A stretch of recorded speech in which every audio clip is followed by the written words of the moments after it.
शिवाय ओम नमः शिवाय। हर हर भोले नमः शिवाय। नमः शिवाय। हर हर महादेव।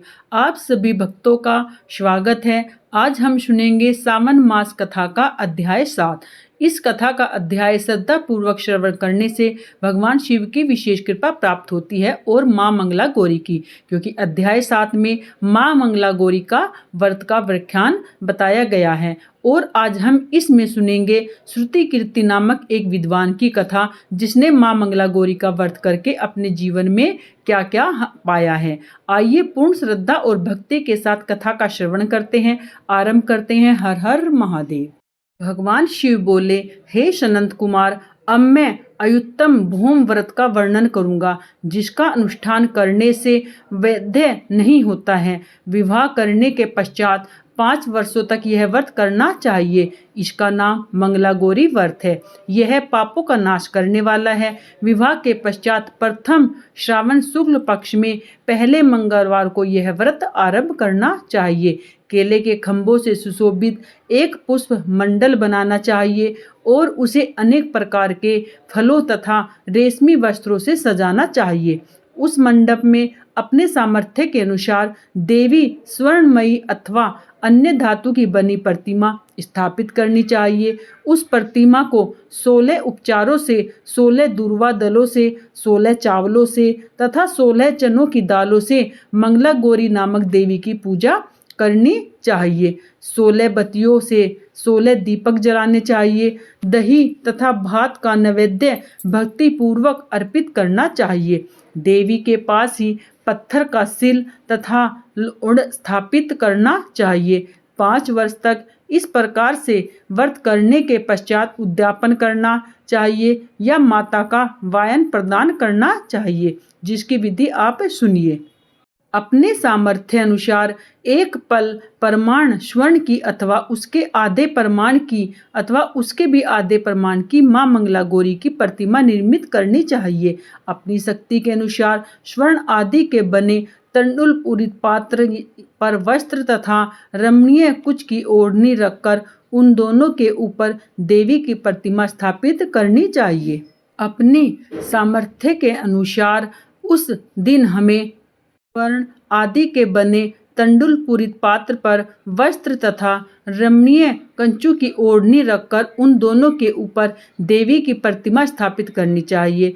पास में चांदी से निर्मित सिल तथा रखकर माता का वायन प्रदान करना चाहिए। इसके बाद 16 सुनिवासियों को पर्तन पूर्वक भोजन कराना चाहिए। हे विप्र, इस विधि से व्रत करने पर 7 जन्मों तक सौभाग्य बना रहता है और पुत्र पौत्र आदि की साथ संपदा विद्यमान रहती है। सनंत कुमार बोले, सर्वप्रथम इस व्रत को किसने किया था और किसको इसका फल प्राप्त हुआ? हे शंभु, जिस तरह से मुझे इसके प्रति निष्ठा हो जाए, कृपया करके वैसे ही बताइए। भगवान शिव बोले, हे सनंत कुमार, अब मैं तुम्हें सुरती नामक एक विद्वान की कथा सुनाता हूँ। सुरती मान विद्वान, कीर्तिशाली, शत्रुओं का नाश करने वाला और 64 कलाओं का ज्ञाता तथा धनुर्विद्या में कुशल राजा था। पुत्र के अतिरिक्त अन्य सभी चीजें उस राजा के पास थी। वह राजा संतान के विषय में अत्यंत चिंतित हुआ और जब ध्यान देवी की आराधना करने लगा, तब उसकी कठोर तपस्या से देवी प्रसन्न हुई और उससे यह वचन बोली, हे सुव्रत, वर मांगो। कीर्ति बोला, हे देवी, यदि आप मुझ पर प्रसन्न हैं तो मुझे सुंदर पुत्र दीजिए। हे देवी, आपकी कृपा से अन्य किसी भी वस्तु का अभाव नहीं है। उसका यह वचन सुनकर पवित्र मुस्कान वाली देवी ने कहा, हे राजन, तुमने अत्यंत दुर्लभ वर मांगा है, फिर भी कृपया मैं तुम्हें अवश्य ही दूंगी। किंतु हे राजेंद्र, सुनिए, यदि परम गुणी पुत्र चाहते हो तो केवल 16 वर्ष तक जीवित रहेगा, और यदि रूप तथा विद्या से विहीन पुत्र चाहते हो तो दीर्घजीवी होगा। देवी का यह वचन सुनकर राजा चिंतित हो उठा। पुनः राजा पत्नी से परामर्श करके उसने गुणवान तथा सभी लक्षणों से संपन्न 16 वर्ष की आयु वाला पुत्र मांगा। तब देवी ने भक्ति संपन्न राजा से कहा, हे नरनंदन, मेरे मंदिर के द्वार पर आम का वृक्ष है, उसका एक फल लाकर मेरी आज्ञा से अपनी भार्या को उस भक्षण करने हेतु प्रदान करो, यानी उसको खाने के लिए बोलो, जिससे वह शीघ्र ही गर्भ धारण करेगी। इसमें संदेह मात्र भी नहीं है। प्रसन्न होकर राजा ने वैसा ही किया और उसकी पत्नी ने गर्भ धारण कर लिया। 10वें महीने में उसने देवतुल्य सुंदर पुत्र को जन्म दिया। तब हर्ष तथा शोक से युक्त राजा ने बालक का जात कर्म आदि संस्कार किया और शिव का स्मरण करते हुए उसका नाम चिरायु रखा। इसके बाद पुत्र के 16 वर्ष के हो जाने पर पत्नी सहित राजा चिंता में पड़ गए और वे विचार करने लगे कि यह पुत्र बड़े कष्ट से प्राप्त हुआ है और मैं इसकी दुख मृत्यु अपने ही सामने कैसे देख सकूंगा। ऐसा विचार करके राजा ने पुत्र को उसके मामा के साथ काशी भेज दिया। प्रस्थान के समय राजा की पत्नी ने अपने भाइयों से कहा कि कार्तिक का वेश धारण करके आप मेरे पुत्र को काशी ले जाइए। मैं भगवान मृत्युंजय से में पुत्र के लिए प्रार्थना की थी और कहा था कि हे वेश, आप जगतपति की यात्रा के लिए मैं उस पुत्र को अवश्य भेजूंगी। अतः आप मेरे पुत्र को आज ही ले जाइए और सावधानी पूर्वक इसकी रक्षा कीजिएगा। अपनी बहन की यह बात सुनकर भांजे के साथ वह चला गया। कई दिनों तक चलते चलते वह आनंद नामक नगर में पहुंचा। वहां सभी प्रकार की समृद्धियों से संपन्न वीरसेन नाम वाला राजा रहता था। उस राजा की एक सर्वलक्षण संपन्न युवावस्था प्राप्त मनोहर तथा रूपमती मंगला गौरी नामक कन्या थी। सभी उद्यापनों को तुच्छ कर सौंदर्य अभिवृद्धि को प्राप्त वह कन्या किसी समय सखियों के साथ नगर के उपवन में क्रीड़ा करने के लिए गई हुई थी। उस समय महाचिरायु तथा उसके मामा भी दोनों पहुंच गए और उस कन्या को देखने की लालसा में वहीं पर विश्राम करने लगे। इसी बीच विनोद क्रीड़ा करती हुई उन कन्याओं में से एक ने कुपित होकर राजकुमारी को रांडा यह कुवचन कह दिया। तब उस ऐसु वचन को सुनकर राजकुमारी ने कहा, तुम अनुचित बात क्यों बोल रही हो? मेरे कुल में तो इस प्रकार का कोई नहीं है। मंगला गौरी की कृपा से तथा उनके व्रत के प्रभाव से विवाह के समय जिसके सर पर मेरे हाथ से अक्षत पड़ेंगे, हे सखी, वह यदि अल्प आयु वाला होगा तो भी चिरंजीवी हो जाएगा। इसके बाद वह सभी कन्याएं अपने अपने घर को चली गई। उसी दिन राजकुमारी का विवाह था।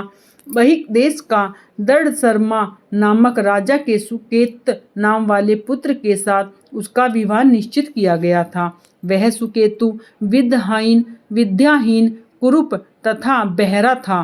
तब सुकेतु के साथ आए उन लोगों ने विचार किया कि इस समय कोई दूसरा श्रेष्ठ वर ले जाना चाहिए। विवाह संपन्न हो जाने के बाद सुकेतु पहुंच जाए। उन लोगों ने चिरायु के मामा के पास जाकर याचना की, आप इस बालक को हमें दे दीजिए, इससे हमारा कार्य सिद्ध हो जाए। इस पृथ्वी पर परोपकार के समान दूसरा कोई धर्म नहीं है। उनकी बात सुनकर चिरायु का मामा मन ही मन बहुत प्रसन्न हुआ, क्योंकि उसने उपवन में पहले ही कन्या मंगला गौरी की बात सुन ली थी। फिर भी उसने एक बार कहा कि आप लोग इसे किस लिए मांग रहे हैं? कार्य की सिद्धि हेतु वस्त्र अलंकार आदि मांगे जाते हैं, वर तो कोई भी नहीं मांगा जाता।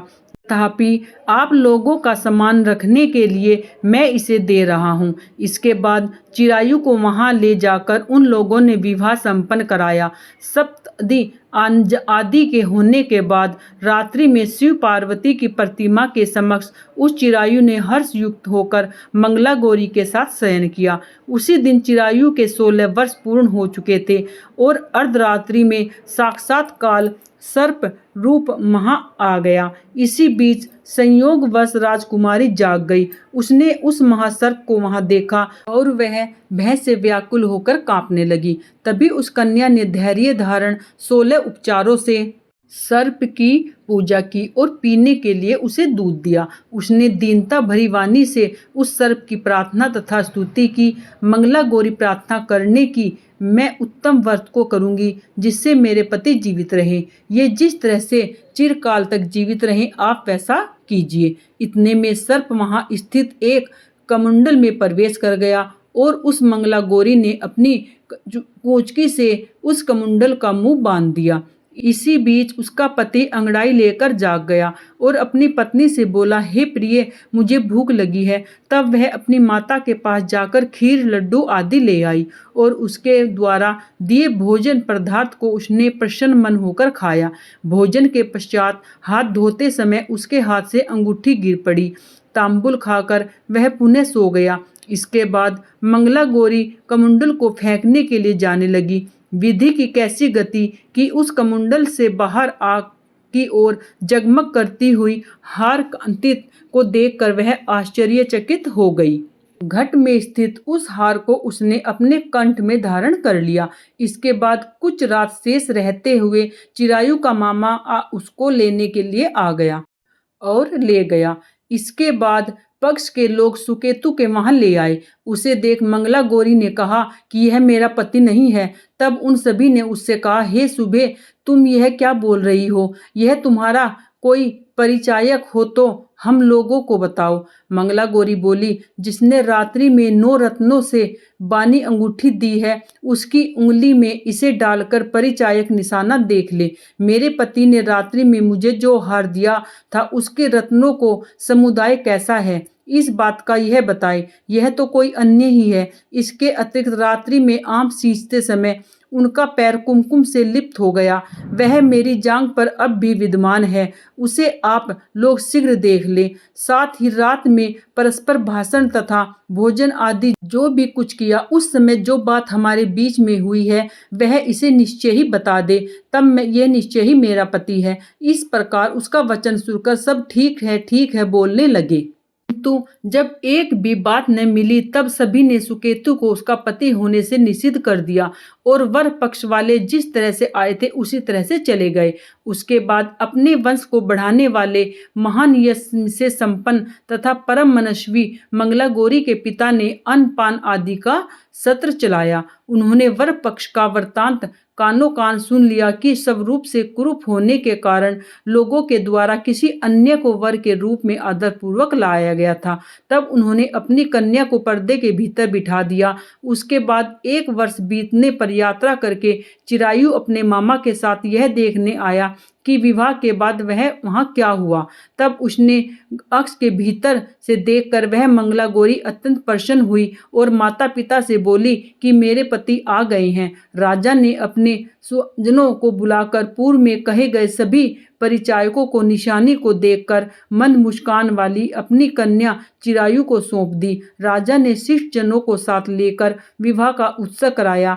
इसके बाद वीरसेन ने वस्त्र, आभूषण आदि दे घोड़े, रथ तथा अन्य बहुत सी सामग्री देकर विदा किया।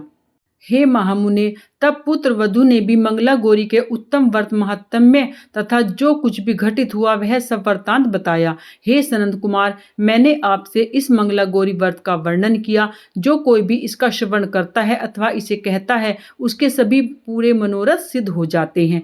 हे ऋषियों, इस प्रकार शिवजी ने सनंद कुमार को यह मंगला गौरी व्रत बताया और उन्होंने सभी कार्यों को पूर्ण करने वाले इस व्रत को सुनकर महान आनंद प्राप्त किया। तो यह था श्रावण मास का अध्याय 7।